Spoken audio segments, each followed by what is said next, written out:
it's Kim, and this is part 2 of my Thanksgiving Day, pre-Thanksgiving Day preps. This is the day before Thanksgiving. It is a Wednesday, and it is still the same day as part 1, but I have changed to a short sleeve shirt because y'all, it's done got warm up in here. So next, I'm going to make 2 batches of cornbread. One regular cornbread, and the other one will be a keto cornbread. So let me show you. We're going to start with regular.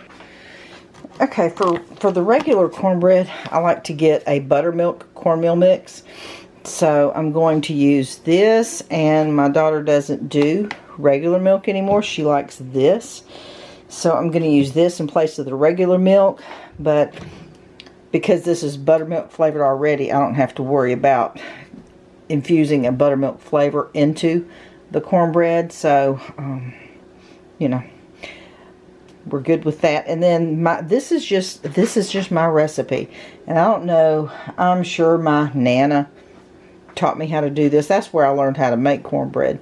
So this is just vegetable oil here, 2 eggs, and I'm going to start. And this is something I didn't. My Nana did not do this. She started with this in the bottom of the bowl and then added her liquids, and nothing is measured. Really, nothing is measured. So I've got my bowl here. Now this is also my Nana's iron skillet. So I'm going to start by putting, I'm just going to put a good splash of oil down in here, probably anywhere from 1 to 2 tablespoons of the oil. And I'm going to get that in this oven that is preheating at 425, and to let the pan, the skillet, and the oil heat up. So let me get everything here in the bowl. Let me show you the recipe on the back of this bag of cornmeal mix. This is basically, this is real close to what I make, but because my Nana's skillet that I use is a bit bigger than what this recipe calls for, and y'all, sugar does not go in this recipe. You put sugar in this, it becomes cake. I don't want cake, I want cornbread. So I've got my probably 2, well, like I said before, I think it was 2 or 1 or 2 tablespoons that goes in the bottom of the skillet. So I got 2 eggs, and I probably put closer to 3 cups of the cornmeal mix, and a little more.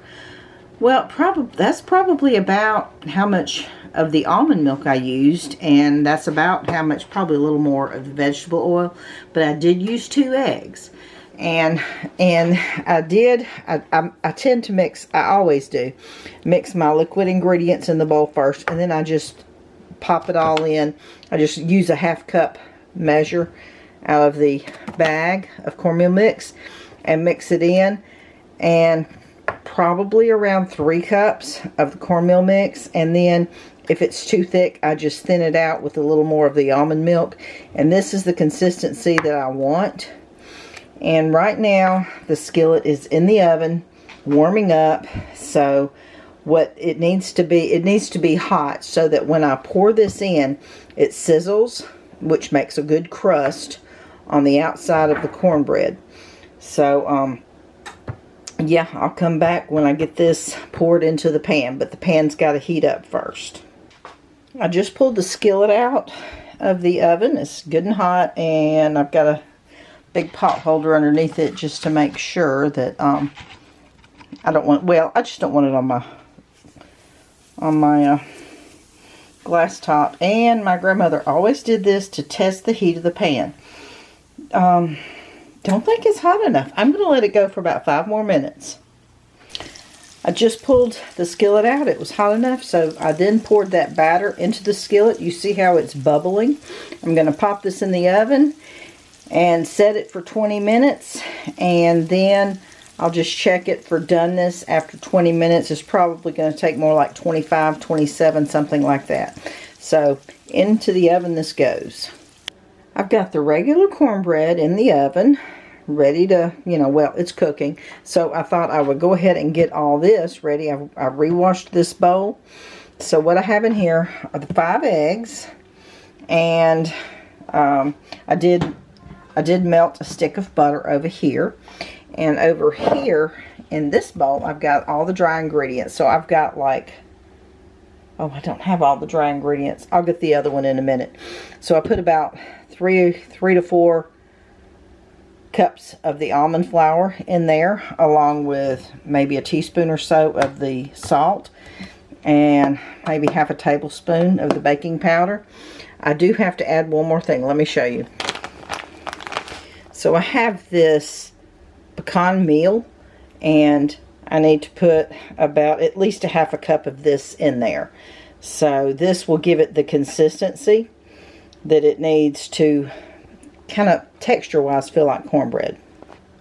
And to my liquid mixture, I'm going to add this cornbread flavoring. This will give it that flavor of cornbread. So I'm gonna get all this stuff mixed together, and I'll be back. I did add the pecan meal in, so you can see the flakes in here. The little dark spots are from that pecan meal. Now I'm going to, for my liquid, in addition to that butter that I've melted, I'm going to add probably a cup or so of that, the heavy cream.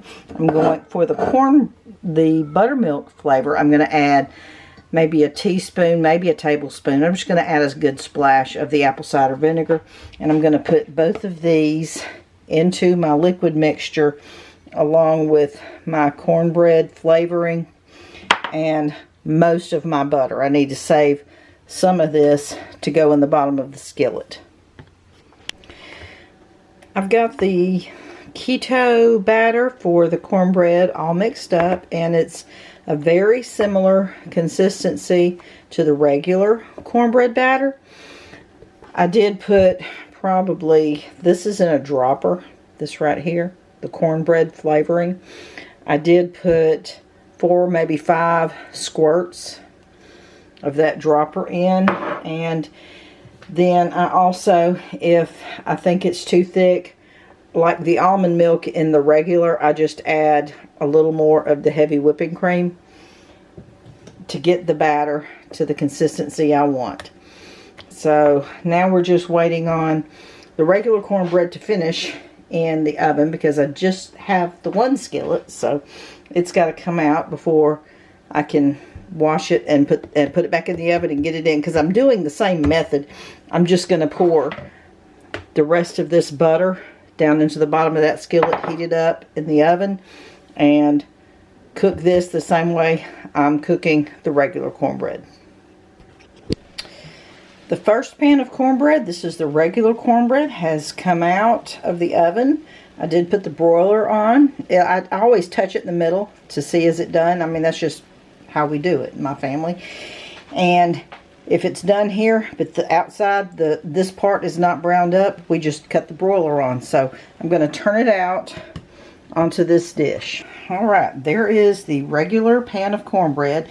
Now I'm going to wash this real quick, put the butter in, and then put this in and get it right back in the oven. Well, put the butter in, heat it back up, because washing it's going to cool it off. And y'all, you just wash this stuff in hot water. You don't use soap or anything, because it's an iron skillet. You'll ruin it.